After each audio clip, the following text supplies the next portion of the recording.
aking SOCMED account no, nakita ko itong si Cred Balance, which is nabanggit na rin kasi ito ng mga viewers ko na i-review ko daw. Hindi ko muna siya pinapansin noon kasi nga nakita ko nga na hindi siya loan up. Tinignan ko yung description kasi nito before ko makita tong ads na ito is hindi talaga siya loan up. Which is nang scroll ako dito sa black app ko, nakita ko na may pa-loan application siya, may pa-loan offer siya. Kung makikita nyo po dyan, in-offer niya talaga is loan. At may mga loan amount. Sabi ko, loan up pala ito? Well, tinry ko nga po siya agad-agad. And guess what? Pumasok agad siya sa account ko. Na-receive ko kaagad yung loan after kong mag-apply dito. Grabe, hindi ko akalain sobrang bilis. Ayan ha, binigyan ko na kayo ng preview sa aking application dito, no? Para alam nyo na ako mismo nasubukan ko siya at ako mismo, no, natanggap ko talaga yung loan offer nila. Guys, alam nyo ba, itong si Cred Balance, no, nagtatago pala dito si Metacash. Familiar ba kayo kay Metacash? Na nakikita ko siya sa Facebook, no? So, padaan-daan siya. Actually, matagal ko na nakikita si Metacash. Then, nakita ko nga, nagpadala sa akin ng verification code kasi si Metacash. Finally, mapapasok ko na talaga yung loan app na ito. Which is, guys, keep watching po, no? Alamin nyo yung application dito para hindi po kayo magulat. Baka mamaya kasi skip nyo po yung video na magkakaroon ako ng tutorial. Wag, please, wag nyong i-skip kasi kailangan yung malaman yung application process nito bago tayo ma-disbursan dito. Well, eto na nga. So, naniniwala na ako sa mga viewers ko na itong si Cred Balance is loan up po talaga. Cred Balance / Metacash. Anyways, later naman, mai-share ko yun sa inyo bakit ko siya tinatawag na Metacash. Anyways, sa Google Play Store lang po siya as of now po, mada-download. Wala po siya sa iOS. At tinignan ko talaga, isa-isa yung description nito sa Google Play Store. At hindi talaga siya loan up dahil, no? Kung makikita nyo dito. Then sa description na dyan, tinignan ko rin, ito lang yung nakalagay. Meron sana siyang SEC registration, di ba? May lending company na loan provider niya po, no? So, as usual, ganun yung ginagawa natin. So, paano ko siya ma-check? Sa list of recorded online lending platform kung wala siya nga ditong SEC registration. So, sabi niya kasi dito, offered by Sandal Code. So, ano to?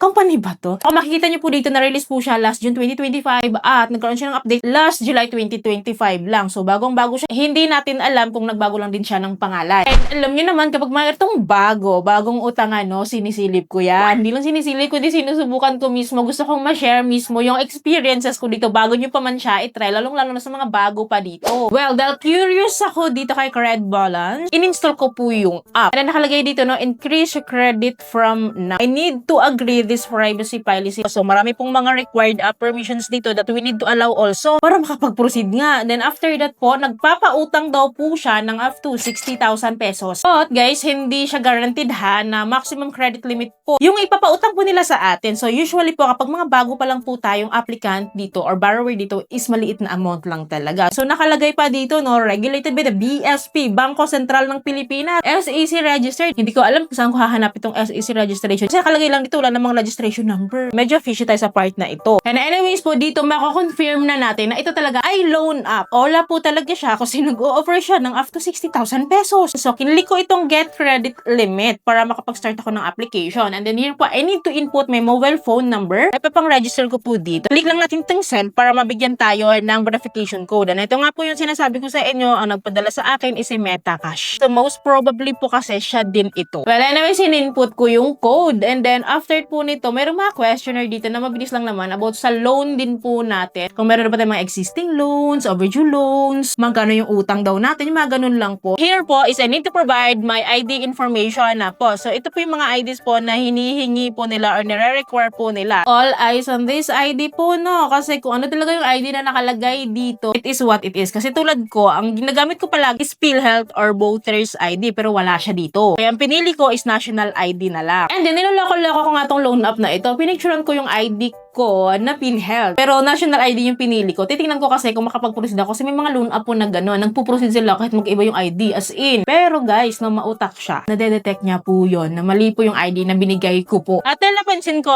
na ayaw niyang i-accept yun. Nag-go na talaga ako sa national ID ko talaga na picture. And then, tinanggap niya na. Followed by facial recognition. Anyways, pala, after po natin provide po yung ating ID verification tsaka self-verification po, is magpo-pop up po kasi makakapture po nila yung ating name ng ating ID BGB at saka ID number. Well, next po is the personal information na po, including the basic information, and then followed by the employment information na po. Wala silang income proof na hinihingi po, so declaration lang po. And then dito po kahit unemployed ka, everybody can apply here po kasi hindi sila mahigpit. So kailangan natin i-provide yung mga info po na kailangan po nila regardless kung wala kang trabaho or not kasi wala talagang effect yun. Well, after po nito, next po tayo which is the emergency contacts na po. Buti na lang dalawa lang yung hinihingi nila, hindi masyadong madaming hinihingi, no? And then i-input lang po natin dito. Manually po ito, followed by our withdrawal info na po ito. So dito po pipili tayo either bank po or e-wallet. And guys, e-wallet yung pinili ko, preferably po GCash kasi tatlo lang naman po yung choice nila dito. Then in-input ko yung aking GCash account number, then nagpadala sila sa akin ng code to confirm. And then after po nito, ayaw niya nang mag-proceed. Ganito na po yung itsura niya. Lagi siyang nagaganyan, confirm payment information, and then kinonfirm ko naman siya, pero ayaw niyang tanggapin po yung GCash or e-wallet account ko. For you to have an idea, no, hindi ata siya tumatanggap ng e-wallet kahit pa may choice tayo, kahit pa verify yung account natin dito. Pero ayaw niya pa rin talagang tanggapin as may disbursement method itong si GCash. I am about to give up na po dapat, no, pero naisip ko na itry ko kaya itong bank card nila. Kasi baka naman dito tanggapin niya na. Dito nga po pala sa bank card po, ang dami po pala nila dito. Pwede pong Lazada wallet, pwede rin Shopee Pay account. So yun nga yung pinili ko, si Shopee Pay account. Tingnan ko kung papasok talaga siya. In-input ko yung aking account number dito and then kinonfirm ko right after, and then yun, tinanggap niya na, processing na agad. So clearly, gusto niya bank card or bank account po talagahan natin. And then nakalagay dito, the credit limit has been activated na daw. And then kinonfirm ko. And then guess what guys, no, meron akong credit limit pala na 1,000 pesos. And then eto na nga, sa portion na ito, nakita ko lang na may 1,000 pesos ako dito behind this, nagpa-pop up ha. Nagulat ako, bakit the loan has been submitted? Wala pa nga akong in-apply, hindi pa nga ako nag-confirm ng application, hindi ko pa nga nakita yung buong breakdown ng aking loan. After providing, may withdrawal info po dito, yung kanina nga ng Shopee Pay account, no. Ito na yung buong pangyayari, wala na pong kalaban-laban dito. Tuloy-tuloy na siya. Na-submit na nila agad-agad yung loan ko, hindi ko naman kinonfirm. At nakalagay dito na ang loan provider ko na naman ito si Quick Pesa. Hindi ko na maintindihan to. Na naging Quick Pesa, loan up na tuloy itong si Cred Balance, na ang loan provider nga is si Metacash. At nakita ko dito, loan amount ko daw is 1,000 pesos. Ito na yung pinaka-details ko. Then agad-agad po, nag-inform, nag-notify agad sa akin yung Shopee Pay ko na pumasok na daw sa Shopee Pay account ko yung ni-loan ko dito, which is ang bilis talaga, as in very instant loan talaga siya. Buti 1,000 lang yung in-approve sa akin. Sabi ko medyo kahit pa paano kaya ko siyang bayaran. Nakita ko na lang po, yung na-receive ko na lang po is 600 pesos. Yes, 600 na lang yung natanggap ko, 400 pesos. Ang kikitain nila sa akin dahil ang babayaran ko daw po dito is 1,000